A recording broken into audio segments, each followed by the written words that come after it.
Merci de suivre la chaîne 52, Madame, Monsieur, bonsoir. Bienvenue à Metro News. À la une de ce soir, un rapport contenant des noms de plusieurs personnalités haïtiennes impliquées dans le financement des groupes armés devait être publié ce 19 octobre par les Nations Unies. Les membres d'une commission de l'Organisation des États américains ont visité mardi le canal côté dominicain à Dahbon. Ils devraient rencontrer ce mercredi une délégation officielle venue de Port-au-Prince. Le Premier ministre Ariel Henry prend part au premier sommet Canada-CARICOM qui se tient à Ottawa. La sécurité régionale sera abordée avec pour sujet principal la situation qui prévaut actuellement en Haïti.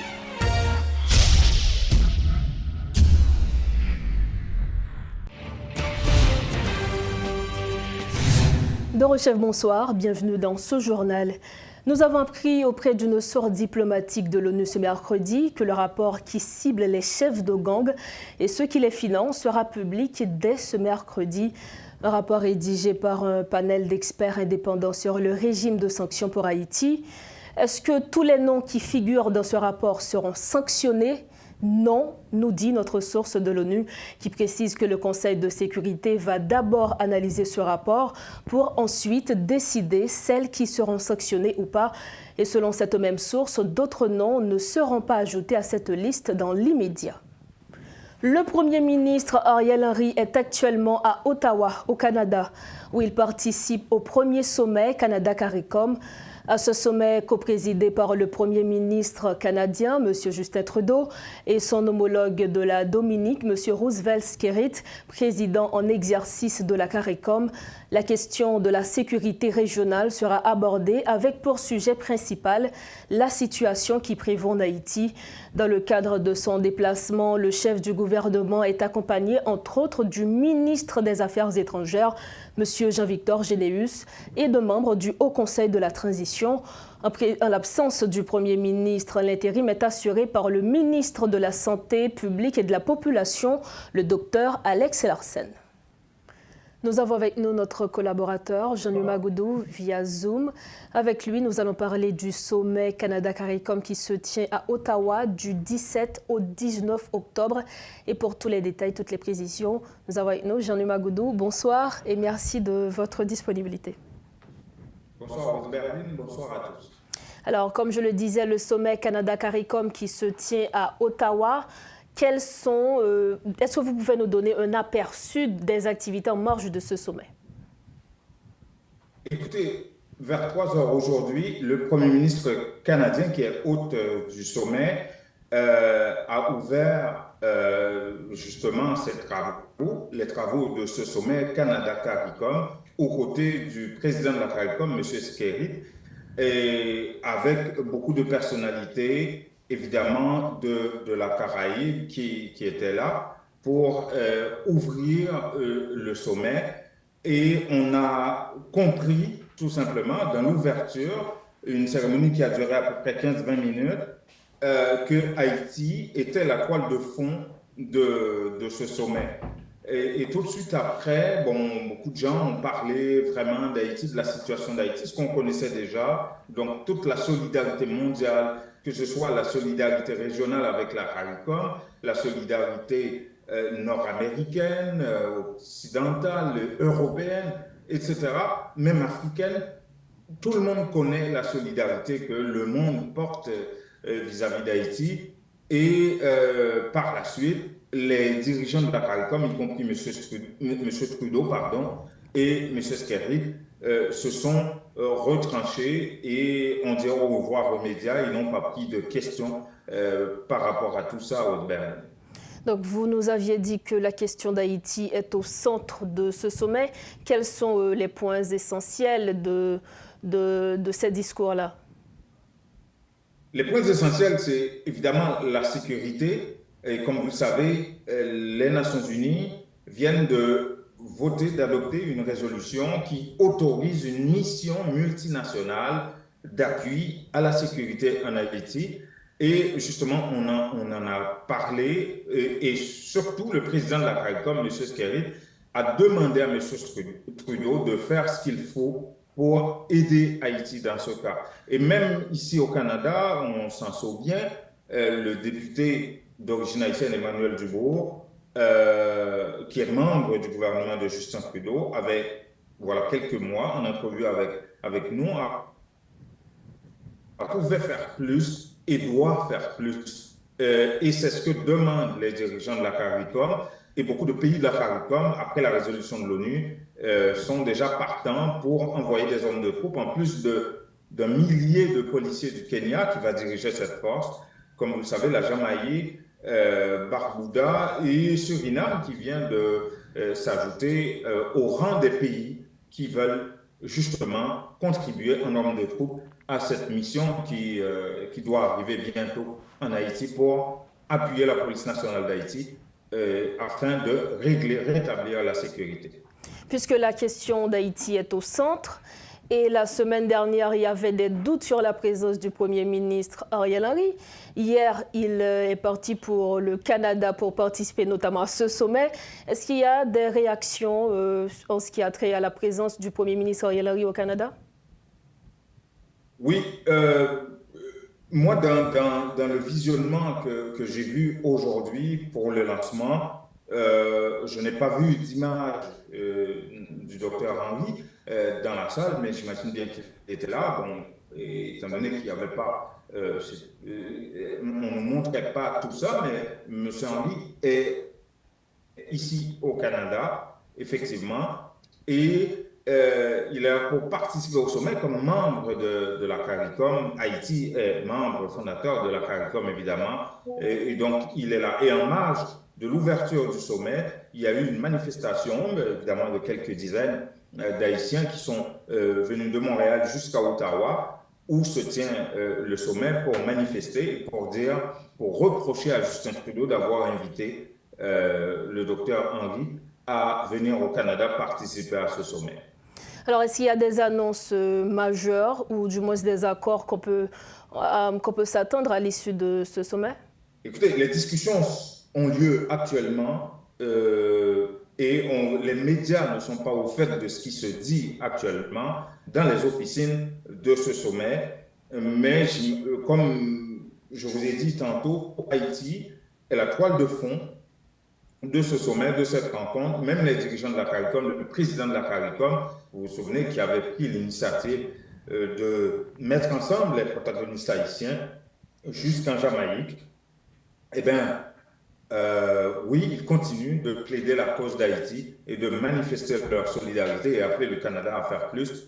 Et le Canada a beaucoup de pression au Berlin actuellement par rapport au dossier haïtien, même tout récemment, lors de cette séance au sein du Conseil de sécurité de l'ONU autour d'Haïti, Justin Trudeau était là et les États-Unis et tout le monde, les médias faisaient pression sur Justin Trudeau pour qu'il prenne la tête de cette mission, ou du moins pour participer à cette mission. Et Justin Trudeau n'a pas voulu répondre positivement ou négativement qu'il allait justement prendre part à cette mission. Mais on le sait, le député Emmanuel Dubourg nous l'avait dit en entrevue, des policiers de la GRC devraient participer comme formateurs à cette mission multinationale. Et beaucoup de médias rapportent effectivement que selon leurs sources, ici au Canada, des policiers de la GRC vont prendre part à cette mission, mais à titre de formateur. Merci Jean-Louis Magoudo. Merci beaucoup, Aude Berlin. Merci à notre collaborateur Jean-Louis Magoudo depuis le Canada qui, avec lui, nous faisions le point sur le sommet Canada-CARICOM qui se tient à Ottawa du 17 au 19 octobre.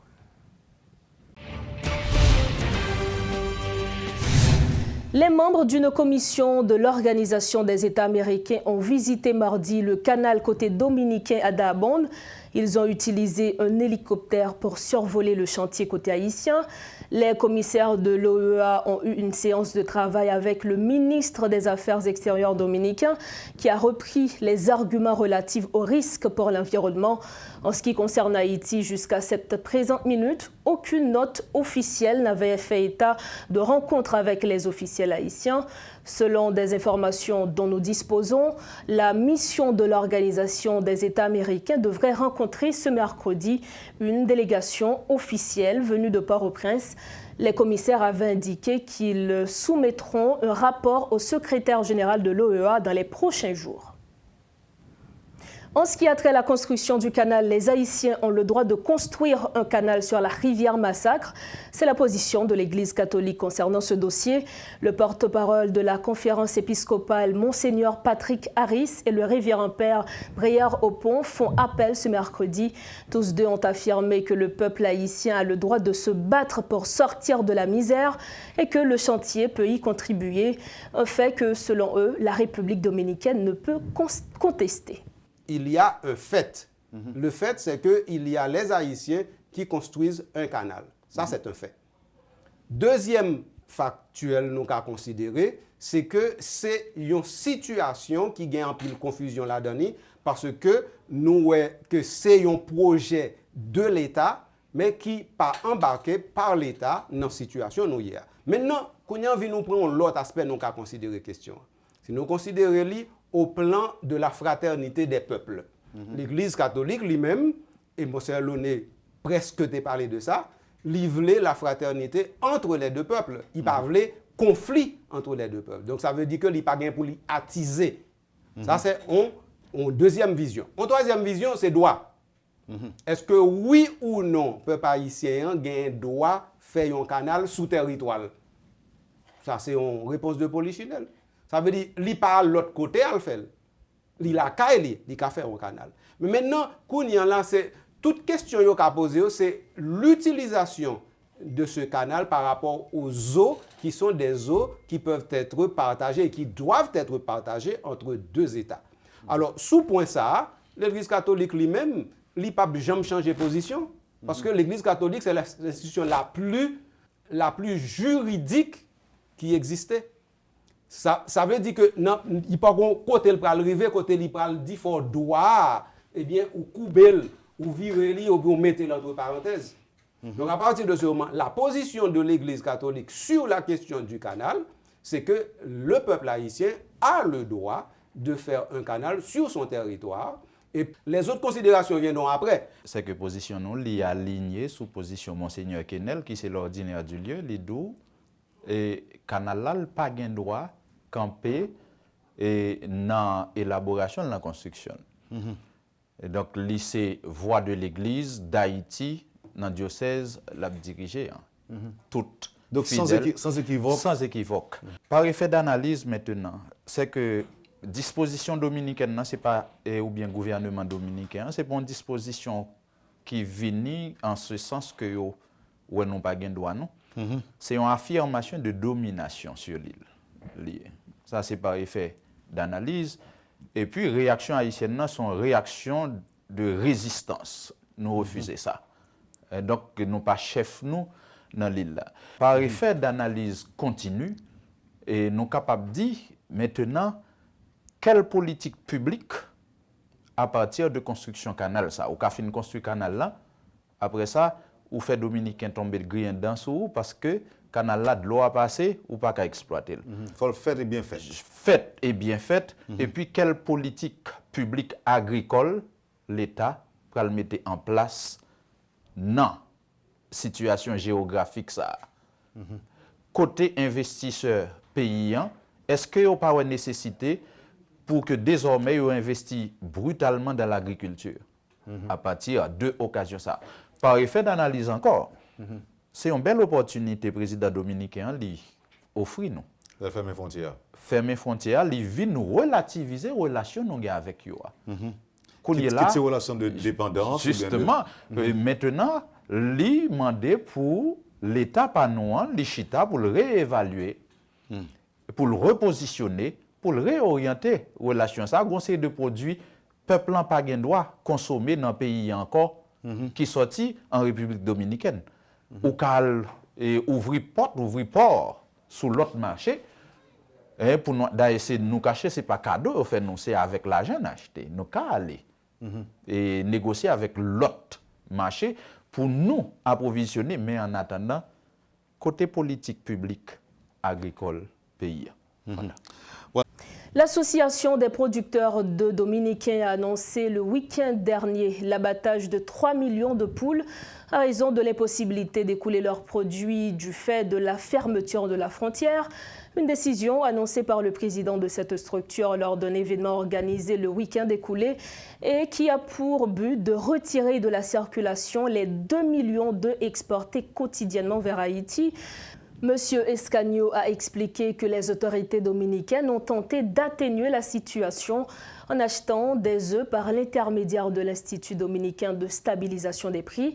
Mais il a souligné que cette institution ne peut acheter que 5 millions d'œufs par semaine, alors que 9 millions d'œufs sont produits en un seul jour et que 2 millions sont exportés vers Haïti.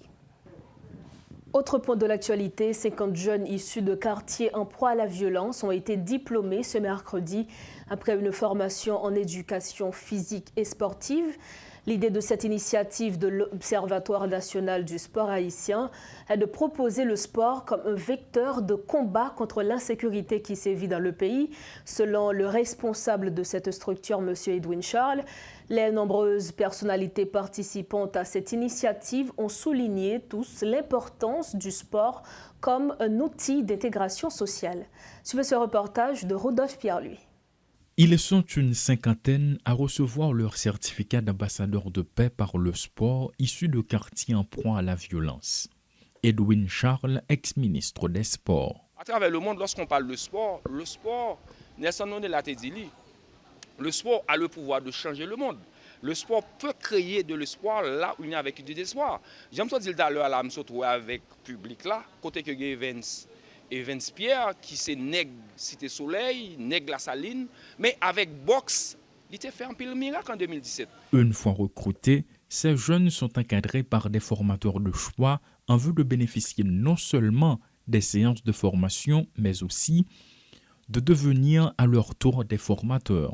En plus que nous travaillons avec jeunes pour être capables de devenir et de fait, c'est des moniteurs sportifs, mais nous allons impliquer autour dans les sociétés, dans les communautés pour nous voir comment la formation que nous prenons là est capable d'entrer dans la communauté pour nous voir comment nous sommes capables de réduire considérablement le taux de délinquance, le taux de criminalité, le taux de situation dans le pays, le taux de violence pour nous voir comment nous sommes capables de diminuer considérablement. 3 jeunes qui ont reçu leur certificat expliquent comment ils ont vécu l'expérience. Ce n'est pas une expérience qui était facile. Là, nous tenons compte des problèmes pays à gagner et sur le plan sécuritaire, parce que moi-même, je suis sorti du côté de Croix-des-Bouquets, il y a l'autre qui est sorti en pleine et il y a des gens qui sont sortis tout partout et dans la métropolitaine pour venir dans la formation. Mais la vie est alliée, c'est sacrifice, nous faisons sacrifice et puis nous finissons la formation. Formation, c'est une formation EPS. EPS, c'est éducation physique sportive. Par exemple, nous là pour nous créer des citoyens sportifs. C'est bon pile pour nous parce que nous montrent nous tous les gens pour travailler avec tout le monde et puis jeunes tout. Il y a des séries de sport, caddie, ils montrent nous exemple football, volleyball et puis basketball. C'est une activité qui consiste à mettre en valeur des jeunes qui pratiquent le sport, quel que soit le sport. D'ailleurs, ces jeunes sont issus d'horizons divers, ils viennent de milieux différents. D'après les informations recueillies, il y en a qui viennent de Delma, de Pétionville, mais il y en a d'autres qui viennent également des quartiers populaires, comme Cité Soleil, comme Grand Ravine, comme Bel Air, entre autres. Ils ont été recrutés en vue de bénéficier de plusieurs séances de formation qui vont leur permettre à leur tour de retourner dans leur communauté après avoir reçu bien sûr aujourd'hui ces certificats qui attestent que ce sont des ambassadeurs de paix. Ils vont retourner dans leur communauté afin de créer des associations, regrouper d'autres jeunes, leur transmettre ce qu'ils ont eux-mêmes eu la possibilité d'avoir comme connaissance. Et à partir de là, selon l'ex-ministre Edwin Charles, c'est une opportunité qui peut à l'avenir réduire la délinquance juvénile et pourquoi pas réduire le phénomène de l'insécurité dans le pays. Paul Léel et Rodolphe Pierre-Louis pour Télémétropole. Nous sommes au terme de ce journal, mais avant de partir, voici le rappel des titres à la une de ce soir. Un rapport contenant des noms de plusieurs personnalités haïtiennes impliquées dans le financement des groupes armés devrait être publié ce 19 octobre par les Nations Unies. Les membres d'une commission de l'Organisation des États américains ont visité hier mardi le canal côté dominicain à Dajabón. Ils devraient rencontrer ce mercredi une délégation officielle venue de Port-au-Prince. Et puis le Premier ministre Ariel Henry prend part au premier sommet Canada-CARICOM qui se tient à Ottawa. La sécurité régionale sera abordée avec pour sujet principal la situation qui prévaut actuellement en Haïti. C'est la fin de Metro News. Merci de votre fidélité.